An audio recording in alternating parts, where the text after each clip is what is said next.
Bom dia, nós vamos falar sobre as aves, suas principais características, anatomia, suas funções fisiológicas, assim, circulação, respiração, digestão e habitat, produção e tudo mais, assim.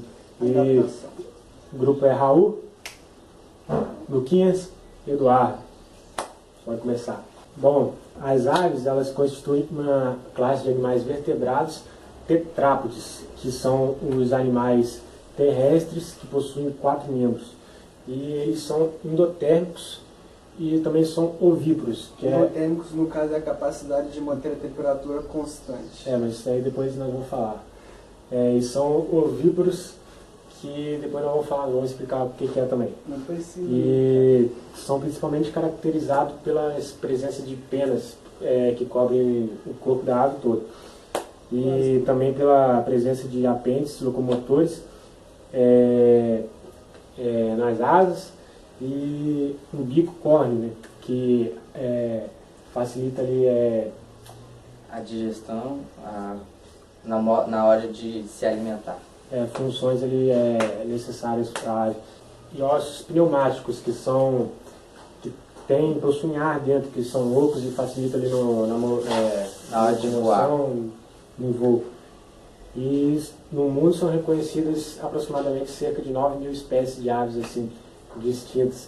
As aves conquistaram o meio terrestre com maior facilidade do que os répteis. A principal característica que permitiu foi a homeoterapia, né, que foi a capacidade de manter a manutenção da temperatura do corpo constante. Isso tudo a custo de uma alta taxa metabólica, gerada por uma intensa combustão de alimentos energéticos na célula. E essa característica permitiu às aves assim, chegarem a todo local assim, do mundo que antes os outros animais, como os répteis, não tinham alcançado.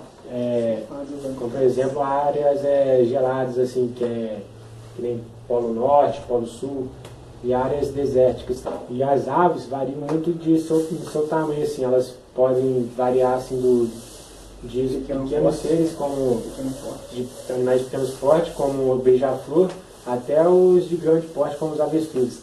E um fator importante também destacar é que todos os pássaros são aves, mas nem todas as aves são pássaros, porque nem todas possuem a anatomia que permite o voo, como o pinguim e os avestruzes.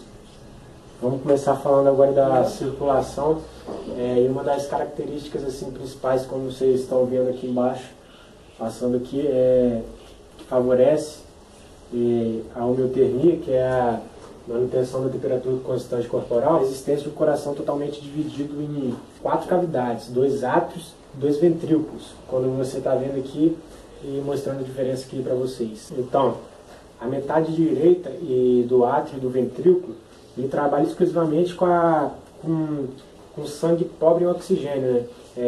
Encaminhando para os pulmões e para fazer a oxigenação lá para ajudar na respiração.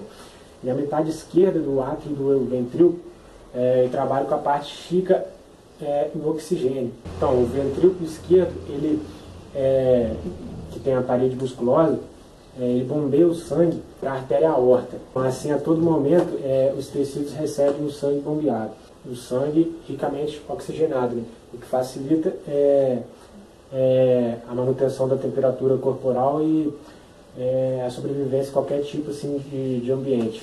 E a circulação é dupla e completa. Na respiração, o sistema respiratório também favorece muito, contribui muito para o processo de homeotermia. Que embora os pulmões sejam pequenos, referências, que embora os pulmões sejam pequenos, eles possuem sacos aéreos, que são ramificações pulmonares membranosas que penetram por entre algumas vísceras e mesmo no interior de cavidades de ossos longos assim, do corpo da ave. E aqui vocês podem ver um exemplo aqui da imagem aqui do pulmão e dos sacos aéreos assim, da ave, como a gente falou aí para vocês.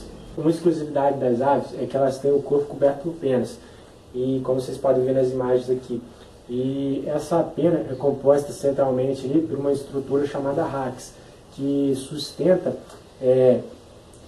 a barba e as bárbulas, que são ali, que compõem o tecido da pena, que é... Como se fossem uns fios. Isso aí, como se fossem os fios ali que ajudam na locomoção, assim, na manutenção da temperatura também, como no caso da homeotermia. E no voo. E no voo. A digestão das aves varia do seu porte. Tipo o pelicano, ele tem o papo ali, serve como armazenamento. Já a ave, tipo um pássaro, ele tem um papo onde armazena esses alimentos. É que, como está aparecendo aqui, primeiro tem um bico, as aves não contêm dente. Isso para facilitar o seu voo, e eles não se alimentam com água. Como vai estar vendo aqui, tem um bico e logo após vem a faringe, que é só um cano condutor para fazer a digestão. Depois vem o papo, que é onde eu acabei de falar, que ajuda, que armazena. E logo depois vem o proventril, que é o estômago químico, onde solta líquidos para dissolver esses alimentos. Ácido. Esses ácidos. Depois vem a moela, Que é o onde tritura os alimentos. Isso é como se fosse o dente, isso ajuda isso. Logo após tem o fígado, que ajuda na digestão também, e o pâncreas. E depois vem o intestino, onde o fígado e o pâncreas agem. E logo depois sai andando todo o intestino, o lugar onde sai essas fezes, os líquidos lá, é a cloaca, que é como se fosse o ânus das aves. As aves não têm a capacidade de urinar, elas não possuem bexiga, elas possuem rins. A bexiga, que é o local de armazenagem da urina.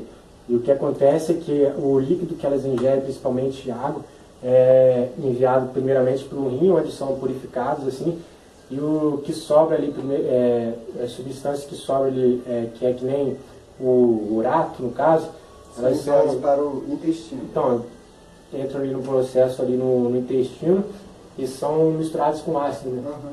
E aí elas são jogadas pela cloaca, junto com as fezes. Misturado com as fezes. Misturado com as fezes. Eu vou falar sobre o sistema reprodutor das aves. As aves, elas são ovíparas, elas botam ovo. O ovo é ricamente de calcário. O ovo pode parecer frágil, mas ela tem um formato oval, e isso pode aguentar bastante pressão e bastante resistente. As aves fazem ninho, isso para manter predadores longe e elas sempre perto dos seus ovos. Dependendo, em diferentes tipos de aves, ela pode botar entre 19 e 18, por aí, variando. 3, números menores, assim, 3, 4. De quantidade de ovos. Caso do linguim 1. O macho, na reprodução, o macho ele canta para atrair a fêmea, como ele acabou de dizer. Canta e usa, tipo, as cores, tem passarinho que usa as cores, se empina todo para atrair as fêmeas. O caso é o pavão, que ele meio que se abre as asas todas para poder atrair a fêmea. Tentar atrair a fêmea na hora para a fecundação. O macho contém espermatozoide e a fêmea dois ovários. Dois ovários. Como a gente acabou de falar, o macho usa a cantoria para atrair a fêmea. Com isso faz o zuc-zuc lá e faz a reprodução lá, e com o tempo o ovo se desenvolve. A galinha choca o ovo, ela fica em cima do ovo para chocar, para manter a temperatura, para manter os ovos sempre quentes, para manter o desenvolvimento ali do feto. Bom, eu vou falar agora sobre a origem das aves. Bom, de acordo com estudos paleontólogos, com a descoberta de fósseis, foi constatado que as aves elas existem desde a época dos dinossauros, no período Jurássico. As aves elas evoluíram dos dinossauros terópodes, que são animais que eram bípedes, carnívoros e ovíparos. Como vocês podem ver aqui na imagem, passando aqui um exemplo dos dinossauros daquela época. O esquema assim aqui que está passando aqui da evolução desde a origem até as aves atualmente. Eu vou falar agora sobre os diferentes habitats das aves. Bom, as aves elas são encontradas em vários habitats diferentes, até em lugares com temperaturas extremas, mas a grande maioria das aves são encontradas em lugares de florestas. E uma característica que permite tipo, essa adaptação dos habitats, que nem Raul falou, dos mais extremos, assim, do mais frio ao mais quente, assim, desertos, polos, no caso a homeotermia, né, que é importante destacar aí. A capacidade de manter a temperatura corporal constante. Que é uma das características principais, assim, que diferem as aves, assim, dos outros seres. Bom, eu vou falar agora sobre a alimentação das aves. As aves elas são carnívoras e também tem outras aves que se alimentam de plantas e frutos. Um exemplo de uma ave carnívora é o urubu, que ele tem uma alimentação meio que aleatória, né, que ele não se alimenta só de carne normal, mas também de carniça, ou seja, de animais mortos, restos de animais mortos. Urubu, águia, gavião, assim, que se alimentam de outras aves menores, assim, no caso, que são predadores, assim, que estão num degrau acima, assim, da cadeia alimentar ali. Bom, outro exemplo de ave carnívora é o pinguim, que ele se alimenta de peixe. Ele vai por baixo da água lá, nada mó rápido. O pelicano, que ele acabou de falar aqui, falou baixo disso que eu estou falando.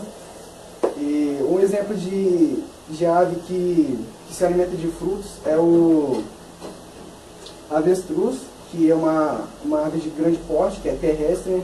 Por isso que ela se alimenta mais de frutos, porque como ela é terrestre, para pegar frutos é mais fácil, né, do que outras aves, como por exemplo o gavião, que voa, né, é mais fácil para caçar. E o avestruz, ele é terrestre, ele é mais fácil dele pegar frutos, aí ele também se alimenta de frutos. E outras aves menores também, como bem-te-vi, né, a rola, bem-te-vi, curió, sabiá, beija-flor, canário, essas aves variadas. Diversidade de aves diferentes. Até a galinha aí comendo semente de milho, né, no caso se alimentando dos grãos. Algumas aves ela possuem um grande mecanismo de caça, né, que, por exemplo, a águia, que ela possui um esqueleto bem aerodinâmico, né, que o tamanho dela de uma ponta da asa até a outra é cerca de 2 metros. Eu já vi ave desse tamanho, por exemplo, a águia real. Bota aqui embaixo depois a foto, vai ficar. Tem um exemplo aí passando aí para você agora. E o mecanismo de defesa dela é o bico e tem as garras também. E ela também possui a visão bem aguçada. Consegue enxergar o alvo cerca de 1 km de distância para poder caçar. São exemplos de aves aí que estão no topo da cadeia alimentar do seu determinado território ali, né?